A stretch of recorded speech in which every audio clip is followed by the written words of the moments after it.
Our hearts beat to the city streets. We began to feel the fire. We rise like tall buildings as the chemicals they take us high. Hello বন্ধুরা, good morning. কেমন আছো তোমরা সবাই? আশা করছি তোমরা সবাই খুব ভালো আছো আর সুস্থ আছো। আমরাও ভালো আছি, সুস্থ আছি। আমি লিমা, নতুন একটা সকালে নতুন একটা ব্লগে তোমাদের সকলকে স্বাগত জানাই। আর আজ হচ্ছে শনিবার, সকাল এখন প্রায় 6টার কাছাকাছি। ঘুম থেকে এই মাত্রই উঠলাম। ঘুম থেকে উঠে আজ না ইচ্ছা হলো আগে প্রথমে বিছানাটা গোছাবো না, আজ হচ্ছে নিজের জন্য কিছু করব। এটা ভেবে আগে সকাল সকাল উঠেই ব্রাশটা করে নিচ্ছি। ব্রাশ করে একটু ফ্রেশ হব, তারপর বাকি কাজকর্মে হাত দেব। তার আগে আজ কোনো কাজ করব না। এটাই হচ্ছে আজ আমার সকালের প্ল্যান। আর আজকের ভিডিওটা তো সকাল থেকেই শুরু করলাম। আশা করছি তোমাদের ভালো লাগবে। ভিডিওটাই স্কিপ না করে দেখার জন্য অনুরোধ রইল বন্ধুরা। আর এই যে তোমাদের সাথে কথা বলতে বলতে আমার কিন্তু ব্রাশটাও করা হয়ে গেছে।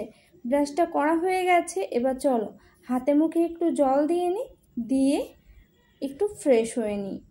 কারণ অনেক সময় দেখবে আমরা সকালে উঠে জল না খেয়ে কোনো নিজেকে ফ্রেশ না করেই বাসি কাজকর্মতে হাত দিয়ে দিই। কারণ অনেক সময় কাজের অনেক চাপ থেকে যায়, নিজের কথা খেয়াল রাখার কথা আমাদের আর মনেই থাকে না। এই জন্য আজ না একটু অন্যরকমভাবেই ভিডিওটা শুরু করলাম। আর এই যে উঠে আগে নিজের জন্য ব্রাশটা করে নিলাম, হাতে মুখে জলটাও দিয়ে নিলাম, দিয়ে এই যে চুলটা একটু চিরুনি করার জন্য চলে আসলাম। কারণ আজ না একটু অন্যরকমভাবেই ভিডিওটা শ্যুট করতে ইচ্ছা হলো, এটাই। আর তোমরা আজকের ভিডিওটা দেখতে থাকো, আশা করছি তোমাদের ভালো লাগবে। আর এই যে তোমাদের সাথে গল্প করতে করতে আমি চুলটাও চিরুনি করে নেব। চিরুনি করে একটু জল খেয়ে নেব আগে, তারপর বাকি কাজকর্মে বলতে বাসি কাজকর্মগুলোতে হাত দেব। বুঝতে পেরেছো বন্ধুরা? আর কি জানো তো বন্ধুরা, সংসারটা তো আমার, সংসারের A to Z কাজ কিন্তু আমাকেই করতে হয়। কেউ হাতে হাতে করে দেওয়ার মতো কেউ নেই, কিংবা আমি অসুস্থ হয়ে পড়লেও আমার হাতে হাতে হেল্প করার মতো কেউ নেই।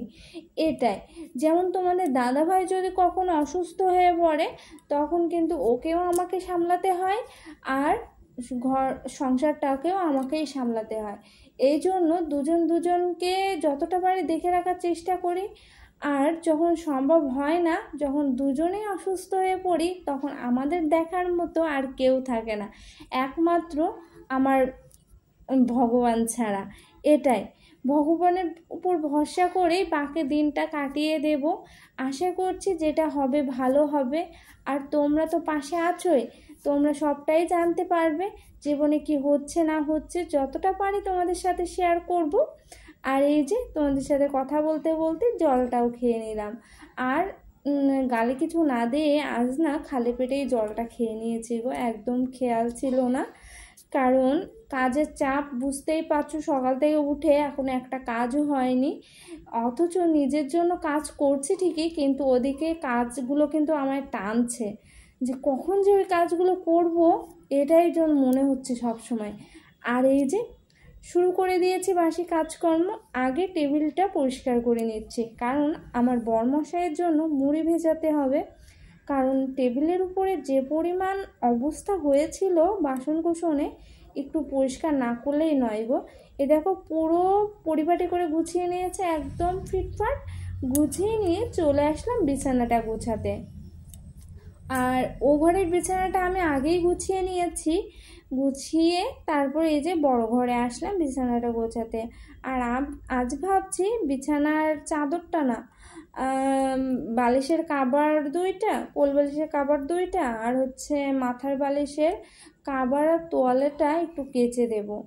কারণ তোমাদেরকে আগেই বলেছিলাম একটু নোংরা হয়ে গেছে, কারণ তোমাদের দাদাভাই 2-1 দিন আগে অসুস্থ হয়ে পড়েছিল, তখন একটু মাথায় একটু তেল দিতে হয়েছিল, তো মানে ভরপুর আকারে বলতে পারো, একবারের জায়গায় 2বার 3বার 4বার করে তেল দেওয়া হয়েছে, তো সেই তেলটা পুরো তোয়ালেতে চিপচে গেছে।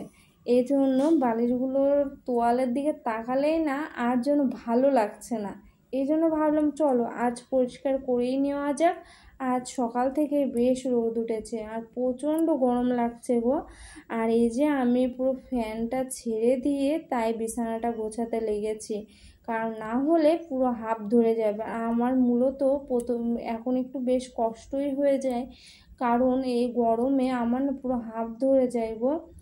একটু কোনো কিছু নিয়ে চিন্তা করলে কিংবা একটু কাজের চাপটা বেশি পড়ে গেলে আমার বড্ড কষ্ট হয়, আমি আর পারি না গো, পুরো হাঁপাতে থাকি। এই জন্য তোমাদের দাদাভাই প্রচণ্ড বকা দেয় যে একটু ধীরে সুস্থে করলে কি হয়, তোমারই তো সংসার, টুকটাক টুক করে করবে, সমস্যা কোথায়? কিন্তু টুকটাক করে করতে কি ইচ্ছা করে বলো? একটু তো সময় লাগে নিজের জন্য, যদি বাঁচাতে পারি যতটুকু সময় বলতে পারো।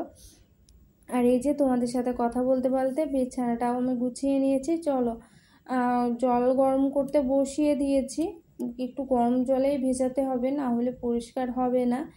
আর এই যে আলমারিটার উপরে একটু নোংরা হয়ে গিয়েছিল, সেটাই একটু ঝেড়ে নিলাম, আর কাপড়টাও একটু ঝেড়ে ঠিকভাবে পেতে নিলাম, কারণ অনেক দিন ধরে ভাবছি যে করব, কিন্তু করাই হচ্ছে না। কারণ এই যে চেয়ারটার উপরে দাঁড়াতে বেশ ভয় করে গো, আর চেয়ারটা বারবার উঁচু হয়ে যাচ্ছে, আর আমি ভাবছি যে পড়ে না যায়, পড়ে গেলে ধরার মতো কেউ নেই। তোমাদের দাদাভাইও বেরিয়ে গেছে যে এসে বকা দিবে কিংবা ধরবে, এটাই গো। কারণ ও বাড়িতে না থাকলে আমি কোনো রিস্কের কাজ করি না বলতে পারো, যে কিসের থেকে কি হয়ে যাবে তখন আর এক বিপদ। আর এই যে এই কি বলে ওই কম্বলটাও ভাঁজ করে নিলাম, আর এই হেলমেটটা তোমাদের দাদাভাই সেদিনকে বের করেছিল। তোমাদের দাদাভাইয়ের কিন্তু 3টা হেলমেট, তার ভিতরে একটা আমার আর 2টা হচ্ছে তোমাদের দাদাভাইয়ের, একটা সার্টিফাইড আর একটা এমনি নর্মাল হেলমেট। এই জন্য হেলমেটটা ওই ব্যাগটার মধ্যে ভরে নিলাম, ওটার ভিতরেই ছিল কেনার সময়, এই জন্য ওটার ভিতরেই ভরে নিলাম, ভরে গুছিয়ে রাখবো একবার আলমারির উপরে। আর এই যে এটাও এই বাক্সের মধ্যে ভরে নিচ্ছি, কারণ কম্বলটা তোমরা প্রায় দিনই দেখছো আমার বিছানার উপরে আমি ভাঁজ করে করে রাখি, একটা যেন কেমন বোঝার মতো হয়ে গিয়েছিল জানো, কারণ শীত চলে গেছে সে কবে, কিন্তু কম্বলটা তুলতেই পাচ্ছি না, কেমন একটা যেন ঘিঞ্চি টাইপের হয়ে গিয়েছিল ঘর দুয়ারের ভিতরটা, বারবার সরিয়ে রাখো খাট থেকে শোয়ার সময়, আর ওটা দেখলেই যেন এখন কেমন গরম গরম লেগে ওঠে শরীরের ভিতরে। আর ওই যে কথাই বলে না, শীতের সময় শীতকালের জিনিসগুলো শীতের সময়ই ভালো, গরমের সময় নয় গো। এই জন্য চলো অনেক কষ্টে এই যে উঁচু করে নিয়ে উপরে তো রাখলাম, দেখা যাক আবার কাতকুত হয়ে যায় কিনা, যা আছে কপালে, তারপর নয় তোমাদের দাদাভাই এসে ঠিক করে রাখবে। আমি যতটুকু হাতে পেলাম ততটুকু করলাম। আর এই যে টেবিলটাও একবারে পরিষ্কার করে নিচ্ছে, কারণ আলমারিটার আলমারিটার উপরটা একটু ঝেড়েছি, তো সেই ধুলোটা পুরো আলমারিতে হয়ে গেছে, এই জন্য আলমারিটাও একটু পরিষ্কার করে নিলাম। পরিষ্কার করে আমি হচ্ছে ঘরটা ঝাড়ু দিয়ে নেব, কারণ ঘরটাও ঝাড়ু দেওয়া হয়নি, সেটা তোমরা দেখতেই পেলে। আর এই যে ঘরটাও ঝাড়ু দিয়ে নিচ্ছি। আর একটা কথা কি জানো বন্ধুরা, তোমরা দেখবে যে জায়গাগুলোতে সহসায় হাত যায় না, যে জায়গাগুলোতে ঝাড়ু দিতে প্রবলেম হয় কিংবা মুছতে খুব সমস্যা হয়, সেই জায়গাগুলোতেই যেন বেশি নোংরা পড়ে, এটাই। আর এই যে চলে আসলাম, স্নান করে নিয়েছি আমি, আর পুজোটাও সেরে নিয়েছি। আজ তোমাদের সাথে শেয়ার করা হয়নি বন্ধুরা, কারণ আজ অনেক তাড়াতাড়ি কাজগুলো করতে হয়েছে, অনেকটা লেট হয়ে গিয়েছিল, ঘড়িতে এখন প্রায় 10টার কাছাকাছি মনে হয় বাজে, এই জন্য তোমাদের সাথে পুরোটা শেয়ার করতে পারিনি, যতটা পারলাম শেয়ার করলাম। আর এই যে রান্না করতে চলে এসেছি, ধরো 12টা 12:30 দিকে। এই করছি হচ্ছে আলু, পটল আর হচ্ছে কলা দিয়ে করছে একটা নর্মালি একটা তরকারি করছে, যেটা হচ্ছে তোমাদের দাদাভাইয়ের জন্য। কারণ ওকে হচ্ছে ডাক্তার কয়েকদিন একটু কলা খেতে বলেছে আর স্যালাইনটা খেতে বলেছে, এই জন্য। আর এই যে তরকারিটা হয়ে গেছে। আর এই যে ডালটা আমি সেদ্ধ করে নিয়েছিলাম আগেই, সেটা তোমাদেরকে দেখাইনি। ডালটা ফোড়ন দিয়ে নিলাম, ফোড়নে তেমন কিচ্ছু দিইনি, শুকনো লঙ্কা তো একদমই দিইনি, শুধু 2-1টা কাঁচা লঙ্কা দিয়েছি, দিয়ে ডালটা করে নিয়েছি। ওদিকে ডালটা ফুটতে দিয়ে তোমাদের দাদাভাইয়ের কিছু জামা কাপড় ভিজিয়েছিলাম, সেগুলো এই যে কেচে নিয়ে আসলাম। কেচে নিয়ে এসে ব্যালকানিতে ছাড়া তো আর নাড়ার জায়গা নেই, এই জন্য ব্যালকানিতেই সুন্দর করে নেড়ে দেব। আর জলটাও অনেকটাই ঝরে গেছে, কারণ জামা কাপড়গুলো ধুয়ে বাথরুমের ভিতরেই টানিয়ে রেখেছিলাম যাতে জলটা ঝরে যায়, আর এই জন্য। আর এই যে আবার চলে আসলাম রান্নাঘরে, জামা কাপড়গুলো নেড়ে আর কিছু জামা কাপড় ছিল সেগুলো ভিজিয়ে দিলাম। আর তোমাদের দাদাভাই তো এখনও আসেনি, ওর আসতে একটু দেরি হবে। ওর বাইকের আজ একটু সার্ভিসে দিয়েছে হয়তো, সেখানে একটু কাজ আছে, সেটা করাবে, তারপরে আসবে।